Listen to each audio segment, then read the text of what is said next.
Жер мунапыс боюнча Аскарбек Сапарбекович, ушул жерде көп суроолор берип койдук уже. Азыркы убагында мен садовый дачный кооперативдер боюнча эмне болуп жатат? Садовый дачный кооператив боюнча. Бул мыйзамдын экинчи беренесинин 3-чү бөлүгүнө ылайык садовый дачный участокторго да кызыл китеп берип, Кыргыз Республикасынын администрациялык аймактык түзүлүшү тууралуу мыйзамынын негизинде аларды калктуу конушка айлантууга милдеттүүсүңөр. Азыр акыбал кандай экен? Эмне себептен Сокулук районунда, анан Москва районунда толуп турат, дачный кооператив турат. Алар ушуну билинбейт да. Рұқсат болса мен жооп берип койсом, Расулов Адилет.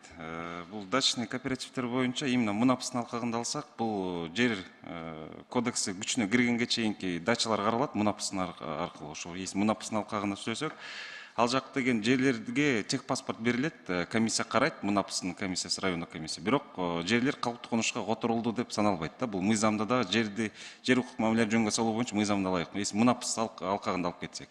Жаңы садовый дачный кооперативтер бул асыркы иштеп аткан мунапыстын тышкарылар жана сиз айткан мыйзамдардын алкагында иштеп кетет. Бирок мунапыстын алкагында бул жерлер калктуу конушка которулду деп эсептелбейт. Буга техпаспорт жана пропискага, паспорт алганга деп ошондой мыйзам жазылган да.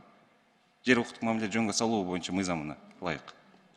Бул экинчи беренесинин 3 бөлүгүнүнчү садовый дачный участокторго да кызыл китеп берип деп жазылган го.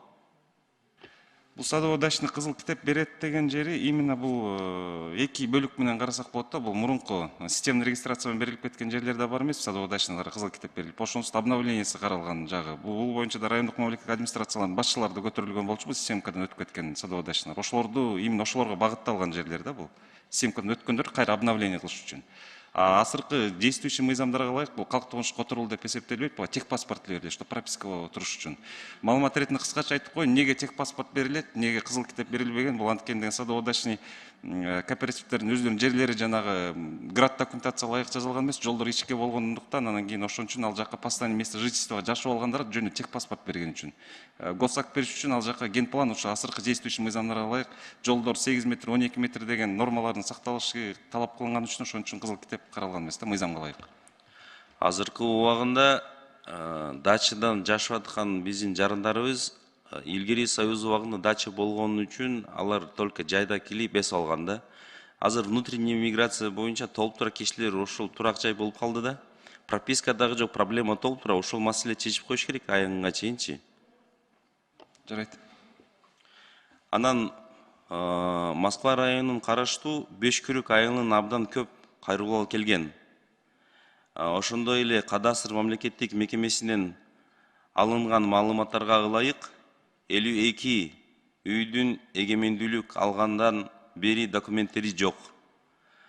Алар басып алууга тиешеси жоктор. Менде дареги менен баары бар. Ошол алардын маселелерин кандай чечилүүдө? Ошол жерде бир сураныч бар да, маалымат берип коюңузчу. Ошондой эле колумдагы даректер боюнча толук маалымат алууга сизге катын көчүрмөсүн берейин. Сураныч ар бир боюнча толук маалымат берүүңүздү суранам да.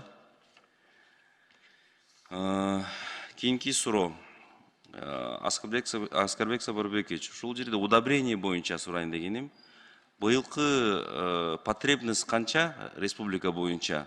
Анан канча 1000 тонна осенний зимний период алып келген Узбекистандан, Россиядан, Казакстандан? Эмне себептен жетпей атат да? Не кылышыбыз керек? Департамент жетекчиси Кенжебаев. Жалпы республика боюнча 286 000 тонна керектелет. Анчынан азоттук жерсемичтерден 163 000 тонна керектелет. Бүгүнкү күндө жалпы келгени азоттуктан 94 000 келген. То есть өзүнүн камсыздообуз 60% түзүп атат. Жок, бул отчеттон карасам, минералдык жерсемиткичтер боюнча жетиштик жок. Наоборот, азыр Россия Федерациясында башка жерлерде баягындай массалык маалымат каражаты аркылуу маалымат берип атат. Переизбыток болгонуна байланыштуу алардын баасы да төмөндө. Азыр бизде көбүрөөк келди. Былтыркы жылга салыштырмалуу баасы бир 13 сомдорго чейин төмөн болуп келди азыр.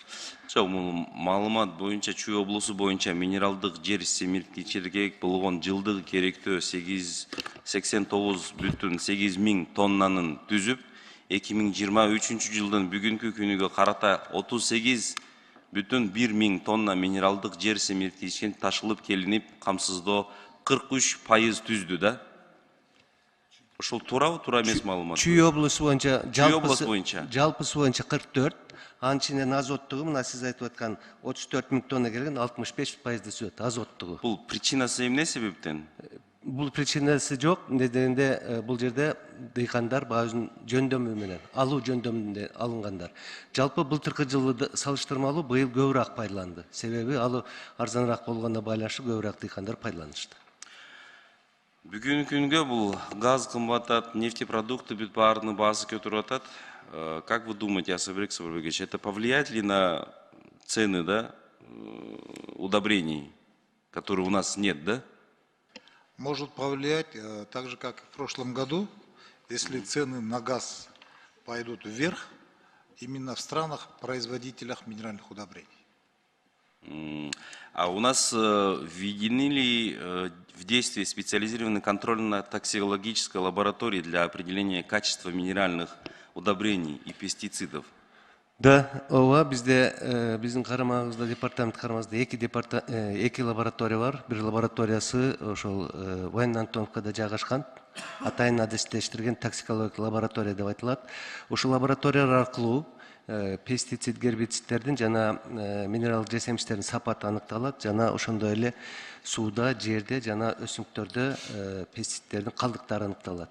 Бирок ачык жерде айтайлык, себеби кээ бир оборудование, жабдыктардын эскилигине байланыштуу ошолордун убагында аныкталбаган жерлери бар.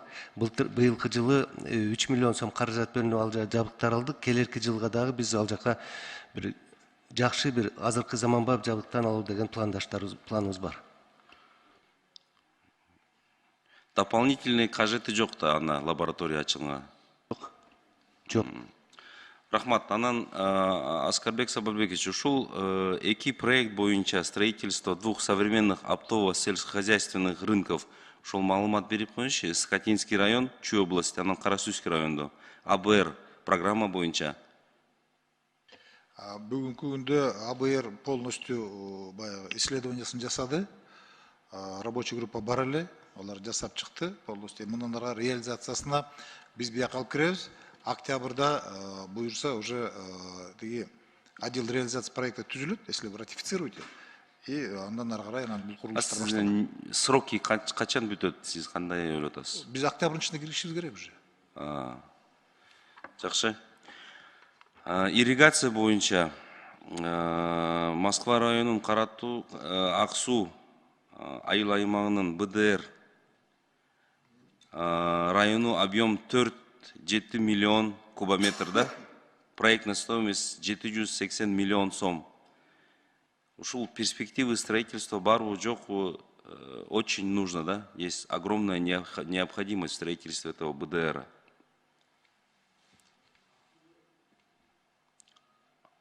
Аксу. Каримжан Зарович, бул Аксу БДР'нин долбоордук сметалык документациялар бүткөн, жер маселеси чечилсе эле экспертизага беребиз. Атып өтсө эмне бүтпөй атат. Ушул айткан маселелер боюнча бир карап коюңузчу, суранычта. Сизге ийгилик каалайм. Мындай иштер жаңылбас жак, мүдүрүлбөс тояк болбойт. Бирок сизге ишин ийгилик каалайм да. Рахмат. Рахмат.